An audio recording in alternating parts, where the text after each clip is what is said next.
Hello and welcome to Tempest Rising. This is a Command and Conquer style game. Oh yes, it harkens back all the way to the old school in the sort of late 90s, early noughties sort of real-time strategy. And if that interests you, then there is a link in the description. You can check it out. And I gotta say one thing about this game already. The soundtrack is incredibly good. Oh yes, it is. It is incredibly good. Anyway, there is a campaign. It's very, very heavily story-based. So if you like that, like Command & Conquer, then you're going to like this. There is a multiplayer as well, as you might expect. And then there's also a skirmish. So you can see here, you can literally add as many bots. Well, you can add 4 bots. Because obviously there's, couple of maps. You can play on max 4 players, and then you also have maps that are just 1 versus 1. And you currently have 2 factions that you can choose from: the GDF or the Dynasty. And I have to admit, I prefer the GDF at the moment, just because of the way that they build their structures in comparison to the Dynasty. But I do like the aesthetic of the Dynasty much more. Anyway, we're going to start with the campaign here. You can see here, this is the GDF, the Global Defense Force, and they are a self-styled peacekeeping force. The Global Defense Force is a well-trained and well-funded and specialized in analyzing and shutting down battlefield threats. On the field, the GDF use their advanced communications technology to keep one step ahead of the enemy. And then you have the Tempest Dynasty here, a collection of European and Asian nations united under one banner to stand against occupation by the GDF. The Tempest Dynasty are willing to do whatever it takes to achieve victory. They take to battle with overwhelming firepower and impressive defenses. And each one of these factions has a different campaign. And they have 11 missions and wildly different objectives to do in each mission. And bear in mind that, as far as I'm aware, they are working on a 3rd faction as well. So that's also something to consider here. So I'm going to just delete this for the second, and we're going to just call it something like, there you go. That's fantastic, wonderful. And we're going to be creating a normal game. And this is called Signal Lost. Let's launch. Good of you to join us. Gotta say, your file was a pretty impressive read. I'm Colonel Fisher. You'll be reporting directly to me. We could certainly use someone with your track record. Intelligence has a situation brewing in Iceland. We have routine Tempest harvesting all over the grid, but some of the lights are going out, starting from the east coast.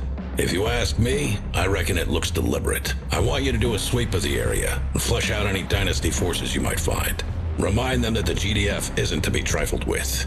I'll link your control interface to the battle network. If you've got any questions, now's the time to voice them.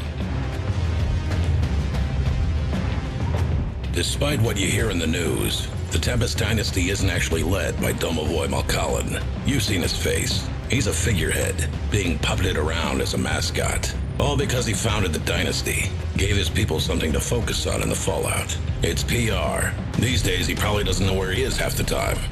The Dynasty is actually controlled by Alex Malkalin, his son. That man's the reason the Dynasty even qualifies as a military, rather than a band of old men waving their sticks at the world because of how the war ended. They're a threat, sure, but only because they think they've got something to point. That's why we're here. Technically, the threat level is negligible. To be honest, I don't like it. If it is the Dynasty, they're up to something. There's a lot of Tempest all over Iceland, and you know they're obsessed with the stuff. Why go all that way just to harass our harvesters? They've got their own irradiated zones to squabble over. Let's hope a small contingent just got a bit too big for their own boots. Watch your back out there, that's all I'm saying. According to Scopes, nothing. We're chasing ghosts with guns. Maybe it is nothing, but I'll believe that when I see it. Take care of your units, and keep your eyes sharp. They're counting on you. Glad to hear it. Stand by while I patch you through, and good luck. I put my neck on the block to get you this position. Don't let me down. Let's see what you can do, Commander. Alright, so there you go. There's our mission briefing, and as you can see, you know, fully animated, fully voiced, and, you know, it's absolutely wonderful if you want to get the immersion, the atmosphere, and all that stuff. Anyway, we have doctrines here. Every single time you complete a mission, you're going to be getting doctrine points, and you can spend these in whatever kind of improvement that you want. For example, in mobility here, I could potentially make it so that my structures are cooled down or built 20% faster, and that they also return 50% bonus credits when sold. Then we can also go to the armory here, and these are requisition points. You also earn requisition points for doing optional objectives as well as your main objectives.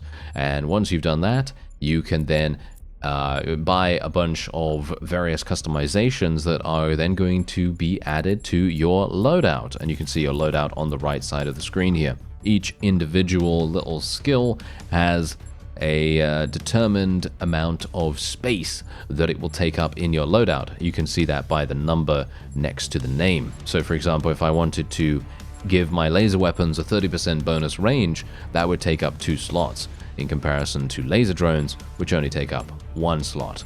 So that's just something to bear in mind. Anyway, let's deploy.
Alright, here we go. This is where we start. This is our first little exploration into the world, and they're just going to teach us a couple of things about how to, you know, move your units and stuff like that. It is very standard RTS fare, so you're obviously, if you're, you know, if you've played that, you know, any kind of those games before, you're going to know exactly what you can do. But there are a number of intricacies in the game that you might be unfamiliar with.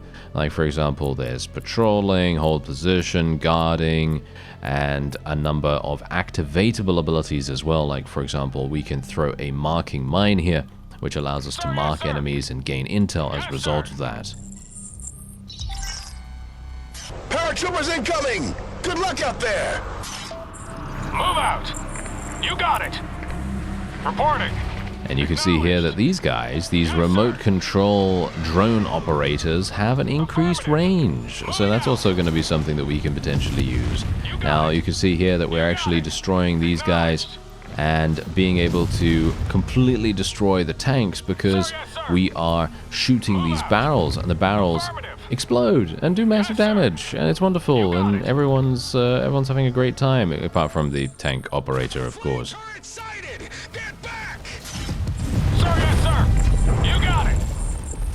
We can scout with our drones, see if there's another way in.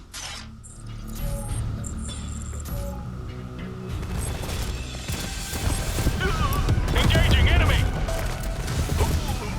Yeah, and we should also go over here, destroy the anti-air guns. There we go, that has been destroyed, the first one. We can go over here and get a couple more troops. There we go. We got a couple of Havoc vehicles and things like that. You can also add your units to hotkeys. So, for example, I've just bound my entire army to 1 right now. So, whenever I deselect them like this, I can just press 1 and then I can gain them back without having to do the nice little box click and drag. Commander, we are under fire here. Need an assist. Okay, well, we're going to go down there, of course, but we don't even need to really go down there because my drones can do that much damage. They are just incredibly strong.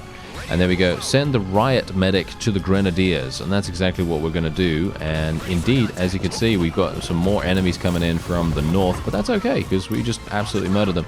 Now, we can get our medic to come over here. Thanks for the help, Commander.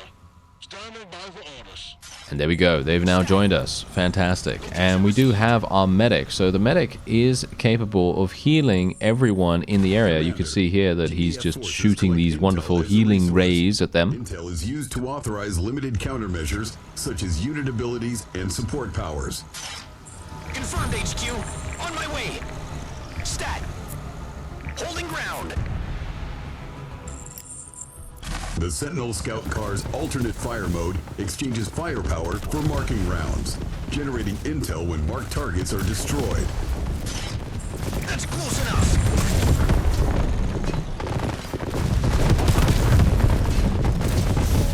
Understood. Location received. And now, oh yes, now this is where things are going to get pretty fun actually, because what we could do is we could just select these guys and then we can do the remote control drone and tell it to go over there. Boom, there you go. Hopefully they're going to be able to do something. Maybe we can destroy... No, shoot that, shoot that. Shoot the barrels. Ah, no, they're not shooting the barrels for some reason. It's because these guys are moving down this way. Yeah, that's kind of unfortunate, isn't it? Yeah, I was kind of hoping that we'd be able to destroy them from there instead of having to walk around, but that's okay. Anyway, the main goal in the game is to try to harvest as much Tempest as possible. Tempest is the resource that both factions are vying for control over. And so that's what you're going to need. Anyway, we're just going to go over here. There we go. Nice, we did some damage. Now we can probably finish this off in just a moment. Or not, as the case may be. I don't know why. I don't know why it's like that. But yeah, these guys, I guess we should just control the drones instead of the actual operators and just leave the operators where they are. But as you can quite clearly tell, it doesn't seem to actually... Oh, it doesn't seem to be working. Never mind, never mind. It's fine, because I could just do this, and then we can hopefully kill that. There we go. It's now being destroyed. Fantastic. Then we can just target some of these barrels here, destroy some of the other enemies that are coming up here. And the funny thing is, the medics are fantastic. They are really, really powerful. They heal for such a significant amount. It's very, very satisfying to actually get them helping you. There we go. Oh yes, massive damage here. We want to destroy this as well. This is indeed a Tempest harvesting facility, so we want to make sure that that gets destroyed, just to make sure that they're not capable of gaining any additional Tempest, even though I actually don't think it even matters. So you know what? I'm just going to move on. Someone ordered backup. Construction vehicle standing by, Commander. Let's build up that base. And now we're going to be placing this, which is indeed an MCV turning into a construction yard. And that means that the construction yard will then have the ability to, yeah, you guessed it, build stuff. So I can now build the power plant right there. I can then build a bunch of other things that are going to be hopefully helping us out quite a bit. Okay, so all we're going to do now is we're just going to hold position here. And we're just going to let our forces fire from across the bridge. And then we can also get the refinery. So let's get the refinery there. That is basically your main harvesting building for the GDF. The Dynasty, on the other hand, they have a completely different way of doing things. They do it with the Tempest Rig refinery, which is a mobile structure.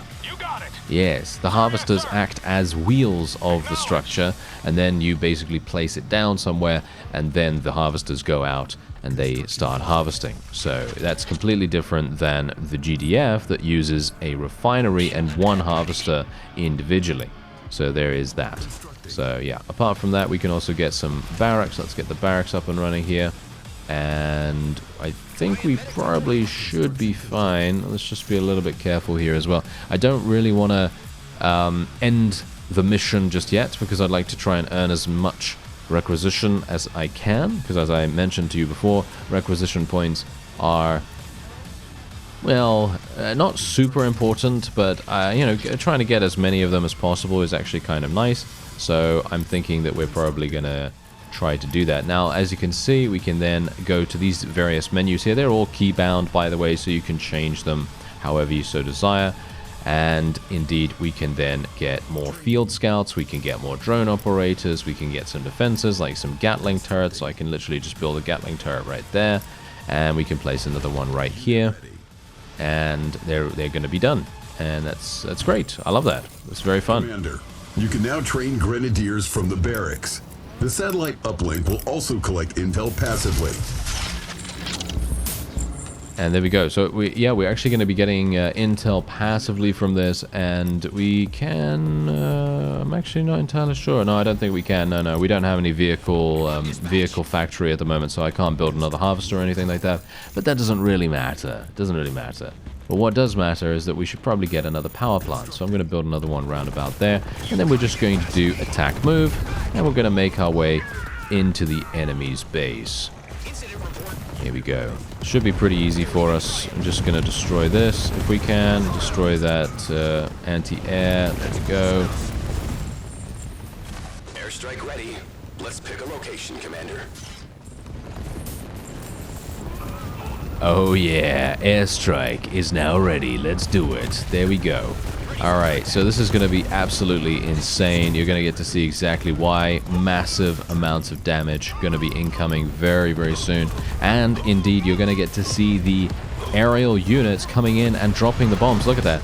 It's literally simulated right there. Completely and utterly simulated. It's not just some random, you know, bombardment projectile coming in from off-screen somewhere. No. It is literally right there in your face, which is very cool. I love that. Okay, so let's actually just get these guys to come over here. Let's just do an attack move. We don't have any vehicles or anything like that right now, so we're not going to be able to do anything, you know, super crazy. I do actually like vehicles quite a bit in this game. I think the vehicles are really, really fun to use. However, I do see the strength of infantry-based gameplay. I think potentially could be stronger than playing mech. I'm someone that's obviously played StarCraft a huge amount. I used to be extremely playing huge amounts of it in the first game, and then obviously StarCraft 2 came out. But this just, it scratches that RTS itch like nothing else. Having a whale of a time with Tempest Rising so far. So let's continue. And there you go. We took 10 minutes because obviously I didn't really rush that much, and I was explaining some things. And as you can see, we completed absolutely every single main objective and secondary objective, and we can now continue onward. Commander, still in one piece. Nice work, but we're not done here yet. Stand by. I'm patching you through to R&D. Dr. Francis wants a word with you. Dr. Francis, this is the one I told you about. Just a second, Colonel. Ah, good. You're the one operating near Flotchasierov, right? Anything and everything related to Tempest research goes through my team. And Iceland has Tempest in abundance. We have over 24 harvesting jobs over there. And evidently the small military presence the Council deemed to allot us isn't anywhere near enough. The Dynasty wants the Tempest. I need you to keep them off our harvesters. I think you can do that? First time working in the field with it? Vines are usually what catches the eye first, but it's the pods that are the highest interest. The fluid inside carries an incredible potential for energy conversion, clean and extremely efficient. Power that grows on trees. Far too hyperbolic for my taste, but you get the picture. I know Carmen and Writhing, the Tempest looks downright nightmarish, but we found it favors areas of high fallout saturation for a reason. As it spreads, the radiation readings go down. Still, we have a lot yet to learn. I have biologists working on its cellular structure. The interesting thing is, it looks like a plant, but it's not. It's not even eukaryotic. Our harvesters extract the Tempest fluid directly from the pods and carry it back to the refinery for processing, and is added to your credits. The refinery can only store so much, but you can use silos to store the excess. Harvesters are shielded to prevent the buildup of Tempest charge, but take care of how you position your other vehicles. A charge plays havoc with electronics, and most vehicles aren't graded for proximity to the Tempest. The Dynasty does things a little different. Instead of a refinery, they use those huge mobile rigs. For the most part, the juice is used as an energy source. It's combustible, but the easiest and safest way to harness the energy is with simple electrodes. You don't have to worry about that, though. The Tempest you harvest is accumulated as credits, which you can then use to construct a base and build your forces. From the way the Tempest interferes with unshielded tech, it also shows potential for use on the battlefield, with charged imbued shells. We're currently field testing these. Before research was suspended, prior evidence indicates that no part of the Tempest formation is edible. Good. Take care of my techies out there. If you'll excuse me. Colonel. Commander, I'm sending your troops to reinforce a base that just went dark. Push the Dynasty out, repair the base, and get our refineries back online. If the Dynasty are here for our Tempest, harvest as much as you can before they can take it. The nest has been kicked. Let's see what comes crawling out. Yes, indeed. Let us see what comes crawling out. But first of all, we do have some doctrine points to spend. And as I said before, you can literally improve pretty much anything you want here. And for me personally, I actually really like the rapid deployment and resistant treads, because resistant treads allow your harvesters to move faster. And I really like that, because that basically means that you're going to be getting credits faster, which means you're going to be making things and building stuff faster. And I like that a great deal. So that's what I'm going to do. And otherwise, you can then go to your armory and you can requisition some things. So you can see here, if you're going to be using air units, then you can have them gain 30% additional HP. You could have first aid kits. All infantry heal themselves over time when not in combat at a rate of 1% of their maximum health every 1 second. That's actually very, very strong in my opinion. So, you know what? Let's do that. And then you can literally equip that anytime you'd like. So that's exactly what we can do. I think I will indeed do that. There we go. Fantastic. But you know what? That is going to be it for this episode. If you'd like to see more, then by all means let me know. Otherwise, there is a link in the description to the Tempest Rising Steam page. I thank you very much for watching, and I'll see you next time.